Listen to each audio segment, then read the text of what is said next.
In this video, I'm going to talk about hierarchical LAN design model. Actually, in this video, we will learn about the access layer, distribution, and also core layer and their characteristics. Let me to explain hierarchical LAN design model. In this video, I am going to talk about hierarchical LAN design model. A hierarchical network design involves dividing the network into discrete layers. Okay, each layer or tier in the hierarchy provides specific function that define its role within the overall network. This helps the network designer and architect to optimize and select the right network hardware, software, and features to perform a specific role for that network layer. Hierarchical models apply to both LAN and also WAN design. Here we will learn about the LAN design. The benefit of dividing a flat network into a smaller, more manageable blocks is that local traffic remains local. Only traffic that is destined for other networks is moved to a higher layer. Here you can see that in a typical enterprise hierarchical LAN campus network design, we have three layers: access layer, as you can see, distribution layer, and also core layer. Access layer provides work group or users access to the network. Distribution layer provides policy-based connectivity and controls the boundary between the access and also core layer. I will explain a little more about them. After that, in the core layer, this provides fast transport between distribution switches within the enterprise campus. These modular layers can be easily replicated throughout the network, which simplifies the network design and provides an easy way to scale the network as well as a consistent deployment model. About the hierarchical LAN design model, this provides fault containment by constraining the network chain to a subset of the network, which affects fewer systems and makes it easy to manage as well as improve resiliency. In a modular layer design, network components can be placed or taken out of service with little or no impact to the rest of the network, and this facilitates troubleshooting, problem isolation, and also network management. Here you can see that we have access layer. You know that endpoint and end users can use the access layer switch to connect to the network. After that, about the distribution layer switch, here we have an aggregation point for the access layer switch, and also here we have a boundary for service and also control policies. For example, here you can configure access list. And about the core layer provides fast connection or fast speed connection for the distribution layer switch, and also don't forget with the core layer we can connect to the enterprise network, for example to the private cloud, public cloud, and the WAN and internet and some other things. Because of that, core layer can provide us fast speed connection to between distribution layer switch and also between the distribution and also some other part of our enterprise. About the number of layers, it depends to the characteristics of network deployment site. As you can see here, we have two design. The first design has 2 layers and the second design has 3 layers. If you have a small enterprise with a small numbers, with low numbers of the users and also requirement, you can use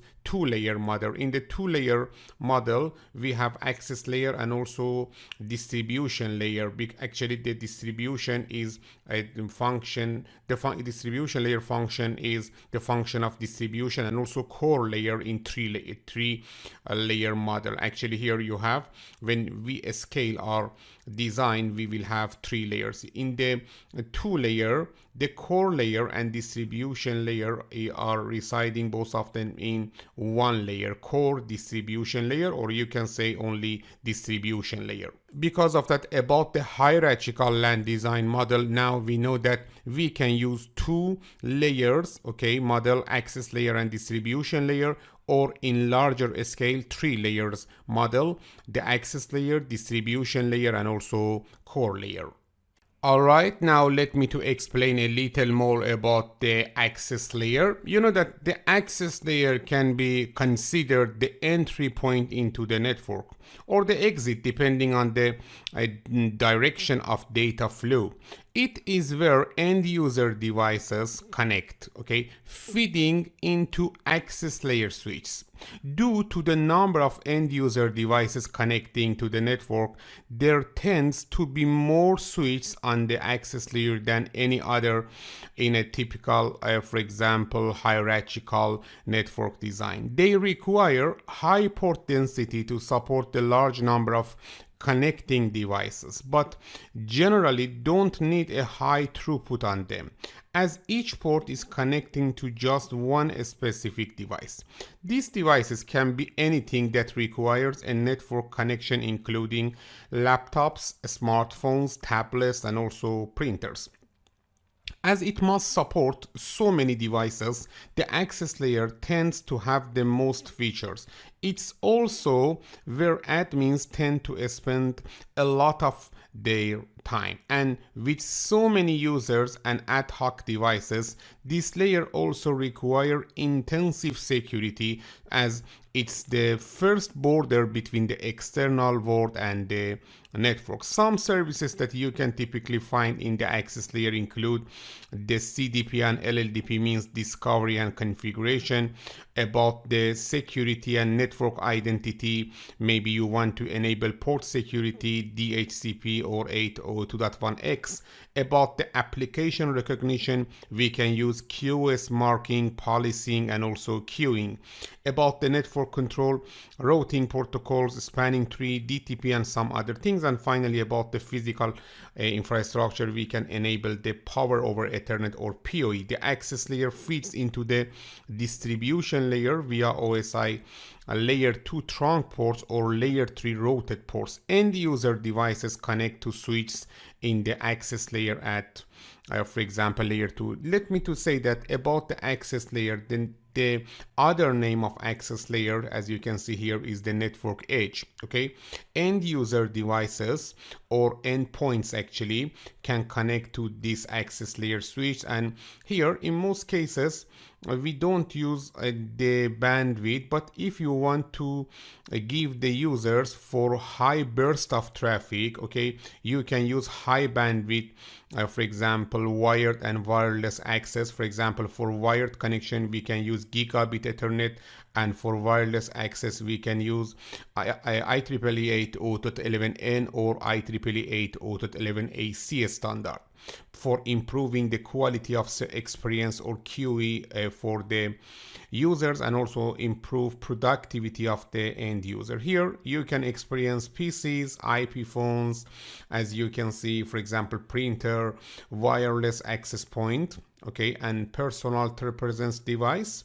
After that, IP videos, surveillance camera, and don't forget here when you use the wireless access point and also when you use IP phone, actually you add one new layer to the access layer, okay, because here we have the wireless access point connected to the access layer switch, and after that the wireless endpoints can connect to the wireless access point. Actually here now we have one new layer. And also about the IP phone, we have the similar condition, the IP phone connected to the switch, access layer switch, and after that the PC can connect to the IP phone.